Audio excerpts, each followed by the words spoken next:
So there's three main parts to my story. Point No Point Lighthouse, Fort Casey Lighthouse, and Lighthouse Keepers, and how all that adds to finding purpose in our modern lives is something that I've thought about, is something I've gone through trying to find or live by purpose. So let's go.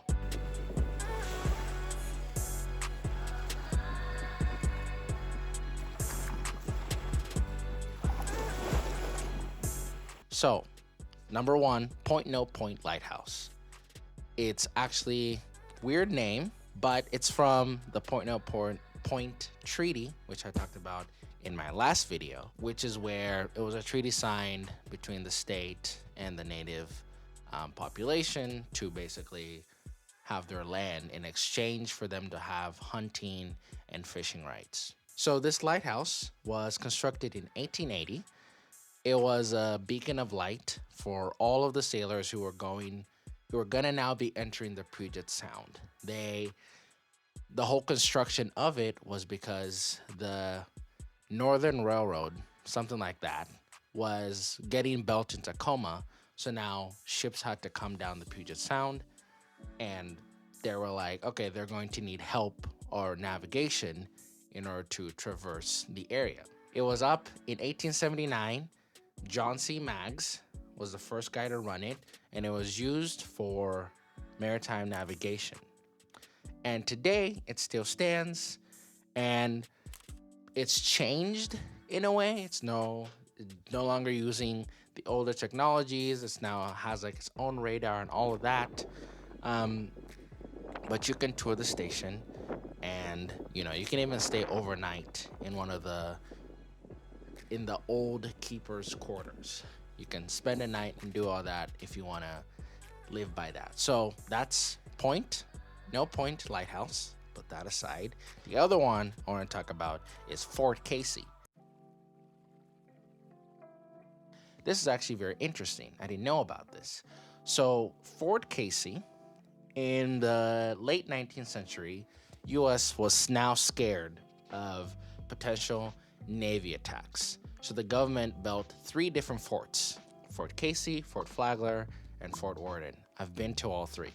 Maybe I do a video later on talking about all of that. Anyway, Fort Casey was constructed 1897.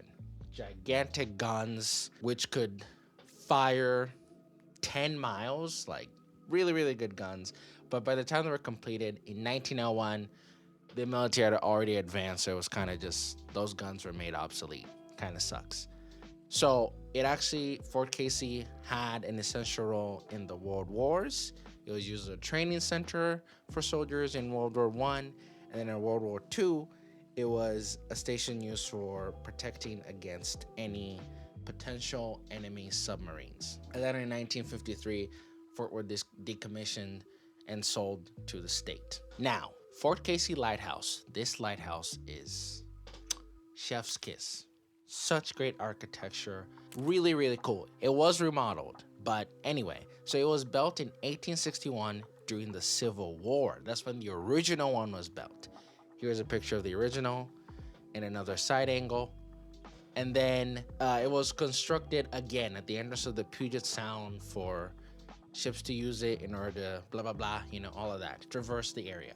In 1903, the lighthouse was rebuilt to that version I showed you earlier, which is really great. And then it's made of brick and stucco and has a more modern design, obviously.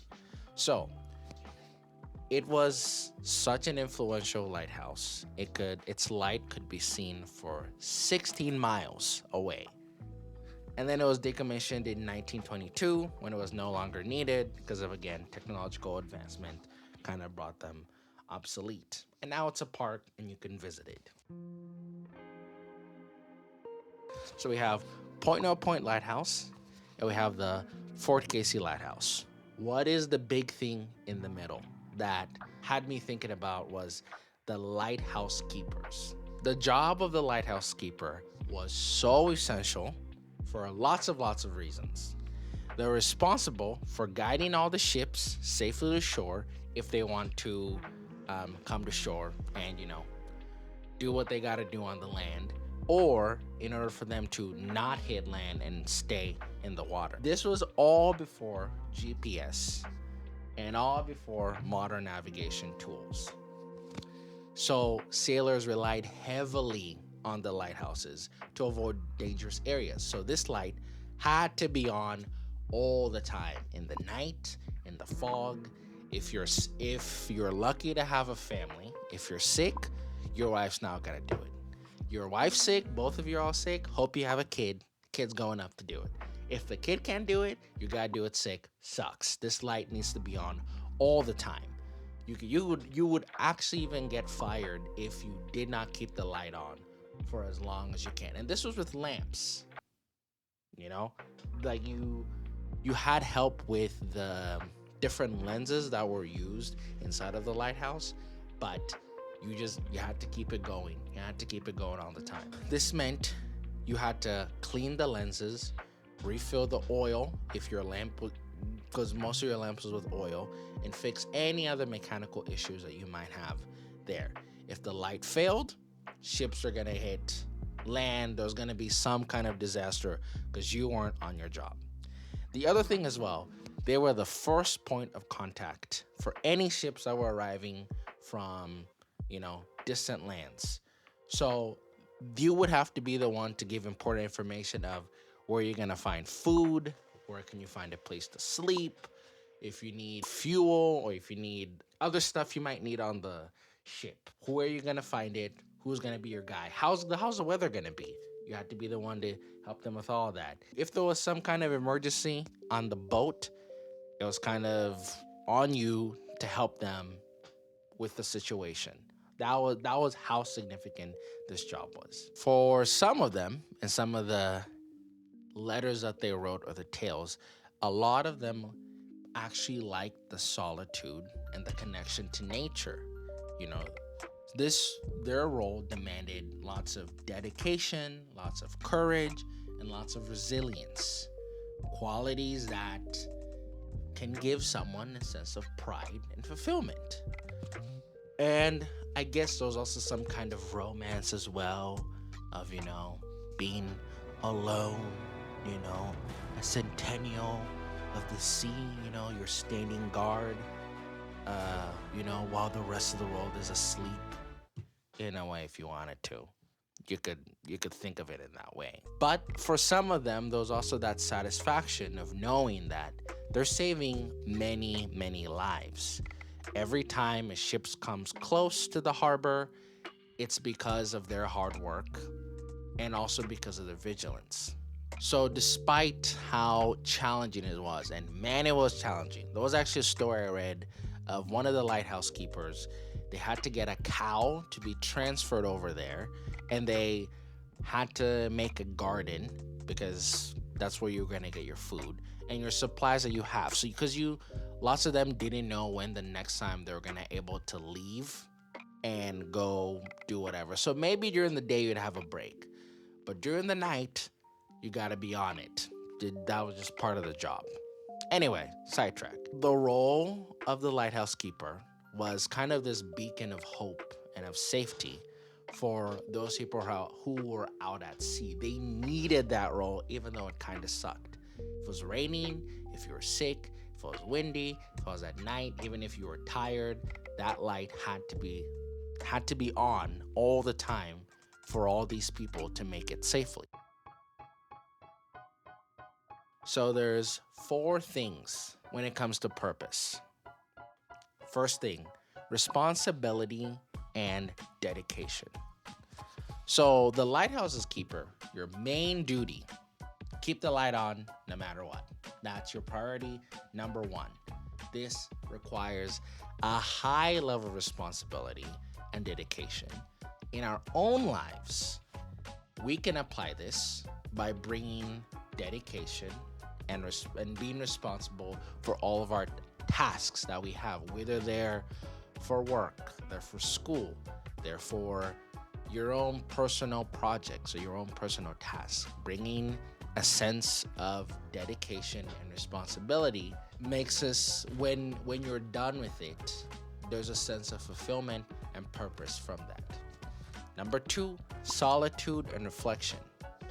Life, modern lives, very busy. You can look on your phone, you can look on your laptop, you could be watching this video, you could be watching a movie.